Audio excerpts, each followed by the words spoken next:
On this episode of Exactly How, we're going to show you how to make over $20,000 a month on one property, how to unlock hidden equity in the properties you currently have, and how to implement a legacy plan that will provide wealth for future generations of your family on this episode of Exactly How. You're listening to the Exactly How podcast, where you'll hear the underground, closely guarded wealth building secrets of successful people around the globe. Discover exactly how to improve your mental, physical, and financial health.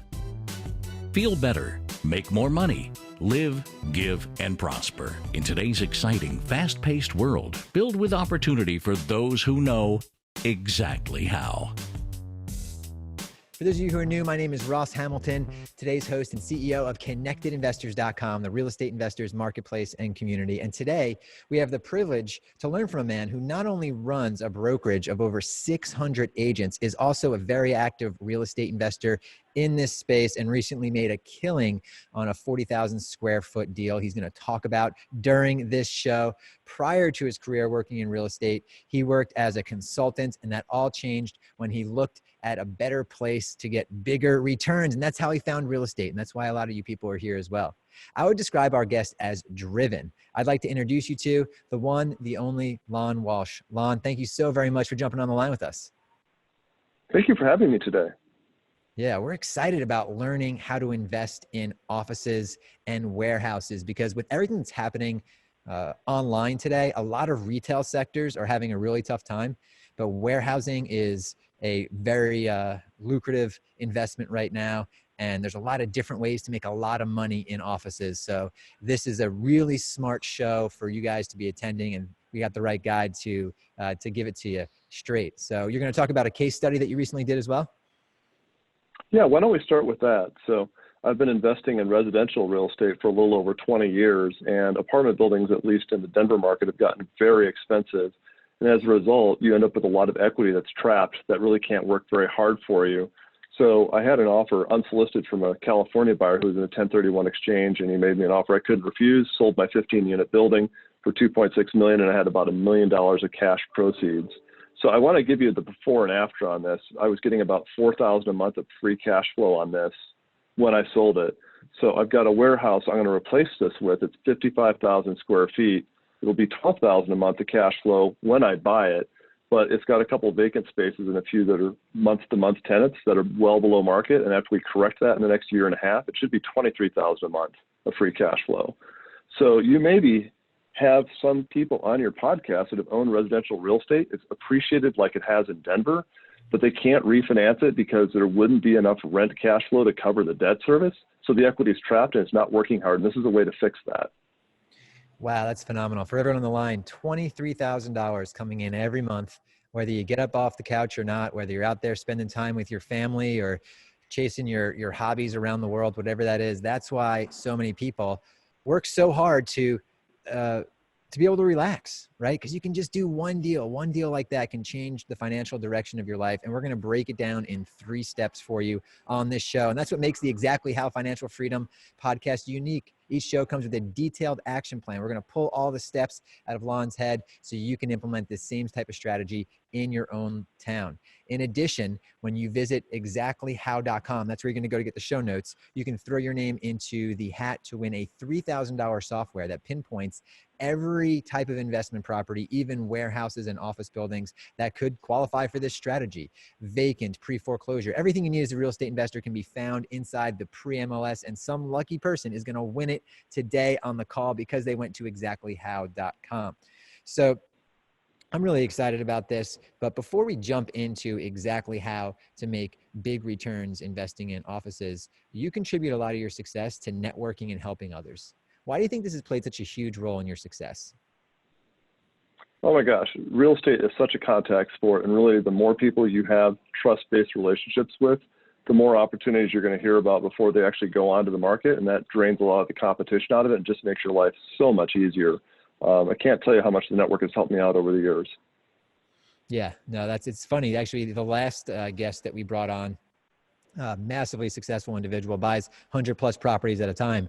He said the very same thing. It was networking that really got him there. And being the CEO of Connected Investors, an online networking platform, you know, I got to give a thumbs up to that, because that's exactly how I got my start. It was getting out there, talking to people that are where you want to be. And it's super important. So if you're watching this, if you're listening to this in the podcast, go over to our YouTube channel. Just Google Connected Investors YouTube, and you'll find it, because in the description of this video, you're going to get links to everything we're going to talk about. I'll have a link right to the Connected Investors social network and the amazing social networking app that we have, to where you can see every real estate investor in your town and all the deals right from your mobile phone. And I know you're going to be asking questions about this throughout this podcast and YouTube show. I'm going to give you this book right here, The Inside Guide to Funding Investment Real Estate. This is a book that I got paid a lot of money up front to write. This is not a self-published book. It helps you figure out exactly how to get any type of deal funded. So when you hear what Lon's talking about and you're like, I want to do that, but I don't have the money, that's an excuse. And that will be solved by reading this book. This is free in the description. You don't have to pay $20 at Barnes & Noble to get it. Just take a look at the description of this YouTube video. Download this book right now while we're talking, and you won't be sorry. Make sure to read it, though. Make sure to read it. Okay. Well, I'm pumped here. So let's just, before we jump in, let's just really define what warehousing and office space means to you. I mean, a lot of people think they might know, but sometimes we're surprised when we ask the guests this question. So in the context of this show, Fantastic. yeah, what does a warehouse mean to you? So I think a lot of people have an idea that warehouses are all like, you know, 500,000 square feet and they're rented out by Amazon. And there certainly are assets that are out there like that. But there's a lot of them that are quite a lot smaller. 55,000 square feet in this case is a medium-sized warehouse, but it's got 6 different tenants in it. And I found that to be attractive because I'm not dependent on the success of just one tenant. If one person moves out, I still have 5 guys in there, and that should be more than enough to pay the rent, or rather the mortgage payment. So many of you may have apartment buildings, and that's one of the things that's very desirable about multifamily is the diversification aspect of it. Similarly, with offices, they come small, medium, large sizes, just like apartment buildings do. I would recommend, if you're newer to this, try to get a multi-tenant building, so if any 1 or 2 people move out, you're still going to be fine financially. Yeah, no, absolutely. And that's very, very near and dear to our members' hearts. Right? It's a way to offset your risk, to make sure that you can always take a step forward. And that's why you're able to make over $20,000 a month on one building. Maybe someone leaves and you only make 19,000 that month. Oh, It'll be all right. I feel so bad for you. Right. So, right. Well, great. For everyone that's on the line here, before we jumped onto the show, we broke this down into 3 steps. And this is all going to be outlined at exactlyhow.com. Download the blueprint directly before, during, or after the show. And we broke it down into, number 1, should you move from residential into commercial? Because 90% of you on the line are doing residential real estate, right? Number 2, preparing for your success in the commercial side. And number 3, executing. So that's how we're going to break down the next segment of the show. After the second step, we're going to announce the winner of the pre-MLS software. So hang on if you've been to exactlyhow.com in the past. So Lon, let's just jump right into it. How do you help someone determine if they should move into commercial, or maybe they just don't move into it, they just start in commercial? Absolutely. So the first step is to do a cash flow analysis of whatever residential properties you have right now. And a common mistake that I see with investors all the time is that they may have bought this house 6 years ago for $100,000, and now it's appreciated to $300,000, and they're calculating their cap rate or their returns based on that initial $100,000 purchase price. That's not accurate. So every time you re-rent a property, you're making the decision to purchase the property from yourself at the market value that day. So if you're only getting, say, $1,800 a month of rent on your $300,000 asset, you're deciding that probably having like a 4% cap rate, which is a pretty abysmal cash on cash, is okay for you. So the first step is understand where you're at today with today's market value. Lon, you may Lon, find, can I just jump in? I just want to jump in real quick, because I know people are hearing the word cap rate. And I want to let you know that in the show notes, I'll have a link to some of our Connected Investors calculators that are free. Excellent. No email address necessary. You can just go and use it, right? But high level, can you explain what a cap rate is? And then I'll talk about a mistake that I'm currently making right now that you just basically outlined. Super. So for residential, the easy way to figure out a cap rate is you just take your scheduled rents, you back out a vacancy loss reserve, say 4 or 5%. back out your direct operating expenses, and that is NOI, or net operating income. So if you paid cash for the asset, that would be your cash flow in the first year. If you take that net operating income and divide it into your purchase price plus what, if you had some renovation, I'd add that in there too. That's called a cap rate. Most people would call that like a simple return on investment. In real estate, it's called a cap rate. Gotcha. And this is why it's important, everyone, to check out the show notes, because if you're driving, listening to this, or everything he said just kind of fell together and made no sense, it's fine. You can read it at exactlyhow.com, right in the show notes. And again, we have the calculators that kind of walk you through there. And you laid out almost the exact numbers of an investment property I have right now, where I have some tenants in there. The only reason I can't get rid of them is because they're family. Yeah, So, never rent to someone you can't fire. Exactly. This is actually my first ever investment property. So it's, anyway, it's just very ironic that you put almost the exact numbers out that I was looking at this morning. So this is real stuff, guys. All right. Funny. So should you make the move to commercial? We talked about first looking at the cap rate. I'll let you pick up from where you left off. Yeah. So the next thing you want to do is think about, well, if you bought this for 100 and now it's worth 300,000, maybe I could refinance it, take out a whole pile of cash. And what you may find when you sit with your mortgage broker is that you could in fact refinance it, take out a lot of money, but the new principal and interest payment is so high that the rent minus your expenses is not sufficient to cover it, or it's just too close. It wouldn't be very comfortable if you went into a recession with that much leverage.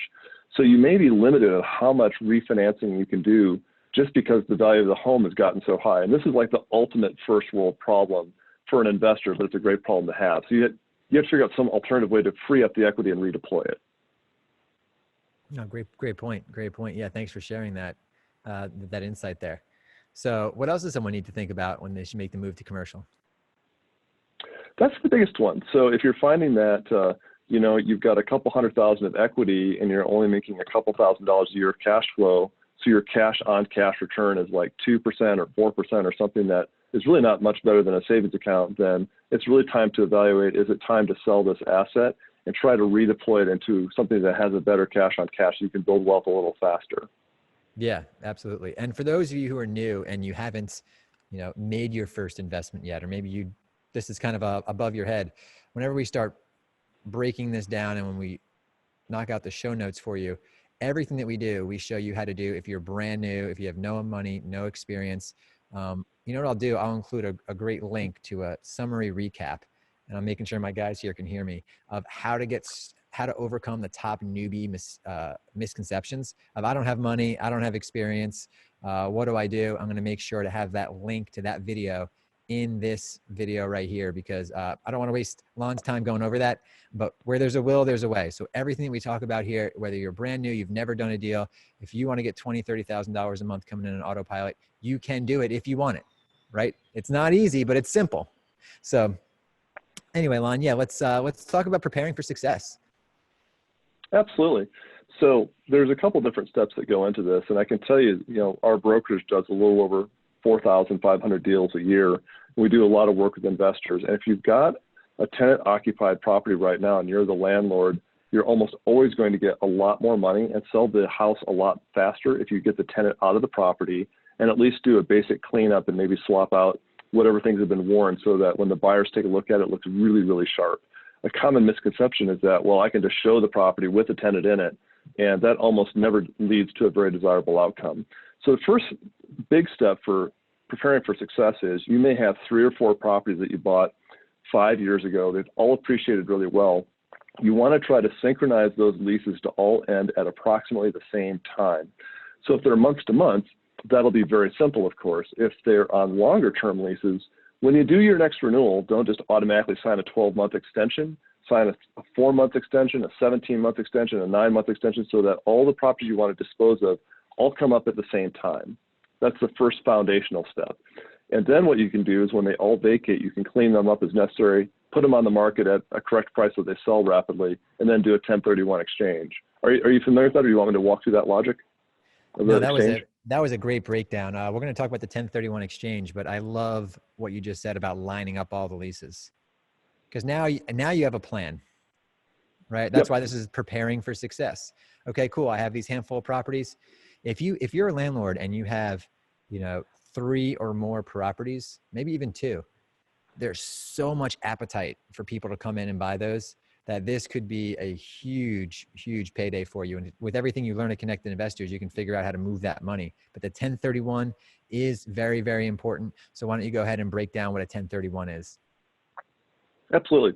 So let's pretend with the same example that you bought the asset, your house, for $100,000. You're going to sell it for $300,000. So very oversimplified. Obviously, your capital gain would be about $200,000, and you might pay about 25% of your tax rate on that. So you have a $50,000 liability to the IRS. So you could choose to sell the property and just pay that tax, or instead you could do what's called a 1031 exchange. It's called that because Section 1031 of the IRS tax code describes how to defer the taxes. So what you do is you sell these 3 properties at approximately the same time, and then you have 45 days after the sale of the first of the properties to identify up to 3 replacements. And that might be a warehouse, an office building, or maybe a multifamily. And then you have a total of 6 months to actually close on your replacement property. You'll need to follow all the rules. So if you go to your website, I'm sure you've got a whole section on 1031s that'll break that down in a little bit more detail. But if you follow the rules, you defer the payment of the gain until you sell the relinquished property. You don't have to pay the taxes now, which is fantastic. What's really great about this is that you can do this 1031 exchange as many times as you wish, as long as you just follow the rules. When you pass away and your kids inherit that warehouse from you, it's a great thing. If the warehouse is now worth, say, $10 million and you bought it for $4 million, it'd have this gigantic tax liability. The IRS allows the kid who inherits it to get an appraisal as part of the estate process. They inherited it at $10 million. They can sell it the next day, no tax bill whatsoever. It's the greatest way to transfer wealth between generations that's ever been invented. It's the ultimate legacy play. So just to kind of sum it up, the whole time you're flipping real estate, you're never paying $1 in tax. And then in the capital gains, right? And then when you pass away, your kids get it and it's gone. It's crazy. Yep. It's crazy. It's absolutely amazing. Yeah, I can't. Hey, what's great is you can build a lot of equity in this using the 1031s, and you can still refinance, pull out cash, and that's a non-taxable event. Yeah, the key component in all of this, Lon, from what I'm hearing, is the timing. If you have all of these leases, because it's sometimes, guys, if you're not planning ahead and you sell a property, now you have to go find a property, so you overpay for another property because you have to buy something now. Right. You call someone up, you're like, I need a deal, and you just wind up overpaying. So if all your leases are ending at the same time, you have some time to start locating those properties and get a better deal. This way, you know.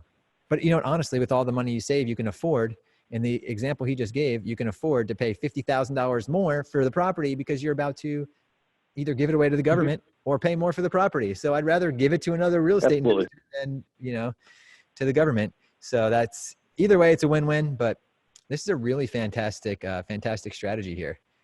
Anything else when it comes worked out really well. Yeah. Anything else when it comes to preparing for success? Yeah, just a couple quick things. So the first thing, the fourth thing during this phase, you want to build your team. So you're going to need what's called a qualified intermediary, or your 1031 provider. I don't know if you guys have sponsors on your website that do that. If not, I can give you a guy who's very good at that.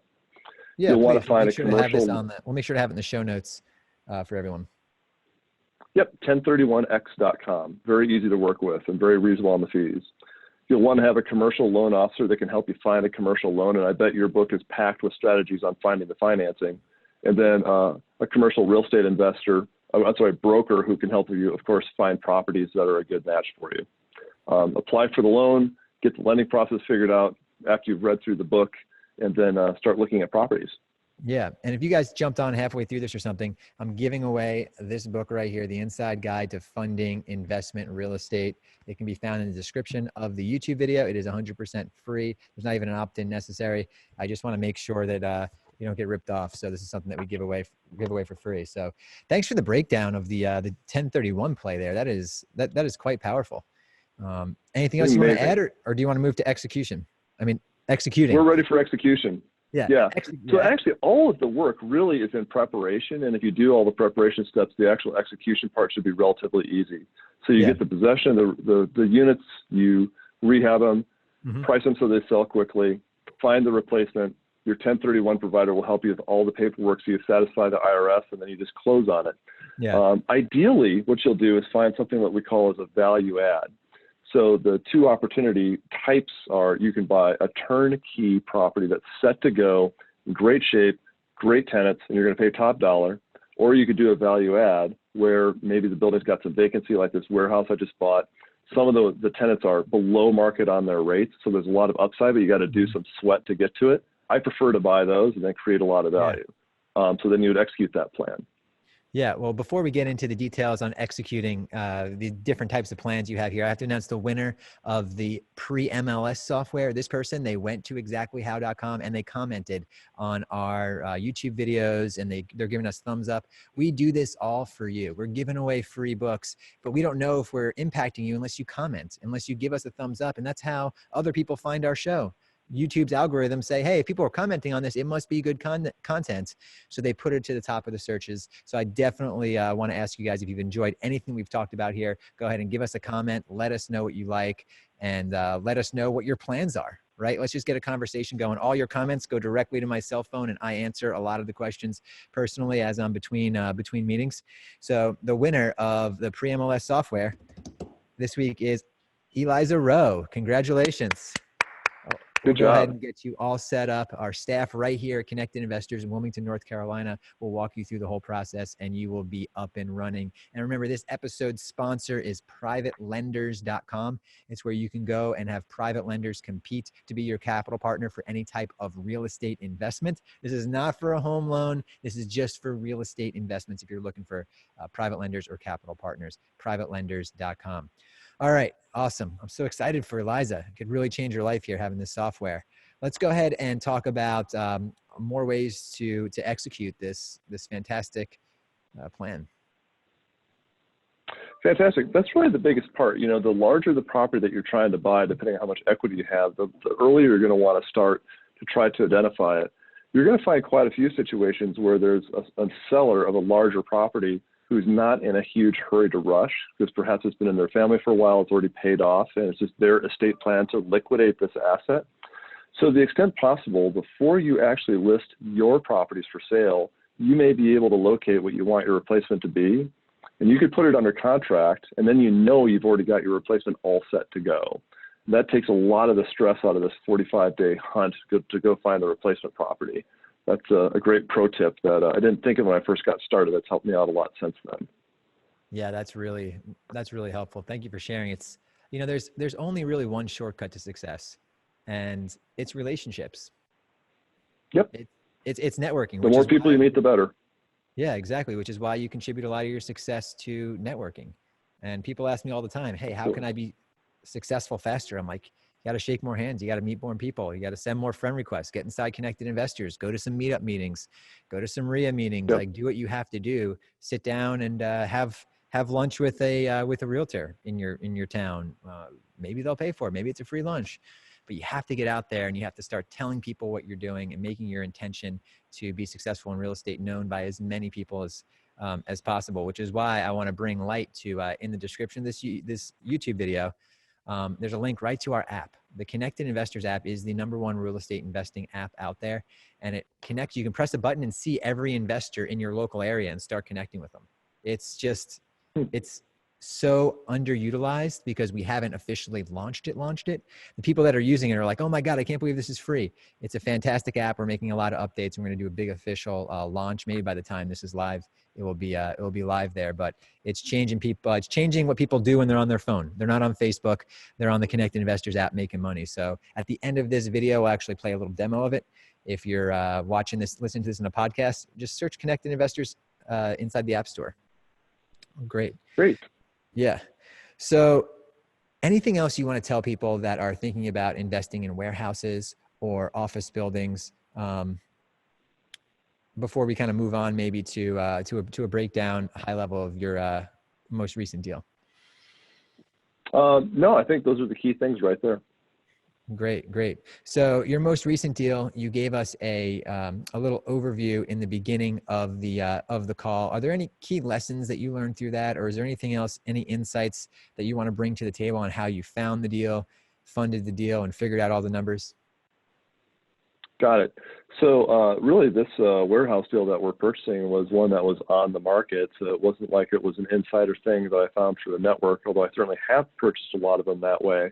I think it's just taking the time to really get to understand the market and where the opportunities are at and being patient with yourself to find the right opportunity, not being in a rush. Absolutely. I mean, I wish I had like a magic wand to tell you like Oh. the answer, but it's really just patience and like putting in the work. Yeah, no, and it's amazing because you actually found a deal that was listed. How do you think, why do you think you saw value in it and other people didn't? How long was the property listed? I believe it was on the market for about 6 months. It had been under contract twice. So here's a really important thing for your viewers that I've definitely found in Denver, and I think it's probably pretty consistent across the entire country, is that if you find a value-added apartment building, you can realize the value very quickly because all the leases are less than 12 months usually. So you can have your tenants get out, you can renovate the unit, you can renovate the overall building common space, release the building at a higher rate, and then flip the building 18 months later and recognize a pretty significant profit. I think this is why multifamily is so highly sought after in the value-add space. It becomes so intensely competitive, which drives down the margins. If you look at a warehouse or if you look at an office, typically those leases are between 3 and 5 years in duration. So if you want to do a value add, it's a 6-year project, and that discourages many investors from it. So there's a whole lot less competition, which means you get better pricing and better returns as a result. So early on in your career, you may need to focus on residential just because you got to cycle through a lot of deals to build the war chest. But once you've got equity locked up in those deals, don't leave it locked in residential. You need to go to the next phase, and that's what this example was for. Don't leave your money locked in residential, right? People get so caught up in patterns, whether it's They do. I was guilty of it too. Whether it's what you're doing, I what was you're involved watching. in residential investing for 15 years before I tried this in commercial. I'm like, why did I wait so long? Why did I wait so long? Yeah. I mean, the patterns that you're in, what you're watching, what you're thinking. How many of you put the same Netflix show on that you've already watched again? You're, oh, watch that season again. Anytime you catch yourself doing that, if you're not relearning something, move on, listen to another podcast, do something that's going to, to accelerate you in some way, shape, or form. This has been really eye-opening for me as well, because I have a lot of equity locked up in some residential properties, and I get busy running Connected Investors, and I keep saying I'll do it later, and all of a sudden, my daughter's grown, right? She's a little girl now, but time flies when you're having fun, and everything's funny when you're making money, right? One of my second favorite sayings there. Well, Lon, do you have time to do our rapid fire section? Sure. Okay, great. I'm just going to ask you a question. First thing that kind of comes to your mind. On a scale of 1 to 10, how strict were your parents? Probably about 6. Get up early or stay up late? Very early. How many hours of sleep do you get? 8. Favorite or most recent book that you read? Oh, wow. I'm listening to a book right now that breaks down all of the TED Talks and like why those TED speakers are so effective. And I'm learning a ton from that. Nice. If you could be Give any me a superhero. second, and I'll Yeah, if you could be any superhero, find who the would name it be? of the... I'm sorry. 1 second here. Let me grab this. It's called Talk Like TED is the name of the book. What was your next question? If you could be any superhero, who would it be? Batman. There you go. What is something everyone should do less of? Wow. I'd say they should do a lot less watching TV and use the time to go to networking opportunities. I like that. What is something everyone should do more of? Oh my gosh, networking for sure, and then just reading to get new ideas and try to learn something new as often as you can. Go see a lot of properties and run the analysis on them. The more you know the market, the more you'll understand where the opportunities really are. Bitcoin, bang or bust? Bust. And will people visit Mars in your lifetime? I doubt it. All right. Well, hey, thanks again for spending the time to break down this awesome strategy. I mean, you actually delivered a whole lot more than I thought in the beginning. I thought we'd just be talking about apartment complex, office buildings and warehouses, but we talked about an amazing 1031 strategy and a few deals that you've done. So thank you so much for sharing. Delighted to share it. Thank you for your time today. Yeah. And for everyone who is with us at the end of the show, you obviously got some great value out of this. So please give us a thumbs up, a like, a comment, whatever platform you're watching this on. Go ahead and interact with us. Your interaction fuels us. If you have any questions, pop it right there in the comments. Visit exactlyhow.com. And I've told you about 25 times because it's really important. Visit the show note, visit the description in the YouTube video to get your book, to get your calculators, to get links to all the things that we've talked about.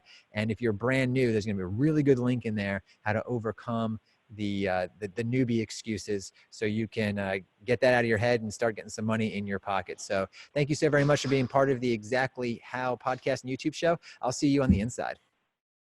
The Connected Investors app connects you with investors, notifies you of available properties, helps locate cash buyers, and secure private funding to close deals. Set up in seconds to become a member of the Connected Investors social network. Now you can scroll through your main feed to find cash buyers, see investment properties not available to the general public, and network with investors by adding your own comments to a thread to keep the conversation going. The Control Center is your connection to add properties to sell, start new discussions, connect with local investors, and even find private funding. The Notifications tab will keep you alerted to new investment properties and offers. You'll also find new friend requests to connect directly with the community to build your network. From the property marketplace, you'll be able to find, favorite, and make offers on investment properties. Download Connected Investors today to find, figure, fund, and flip investment properties on the go.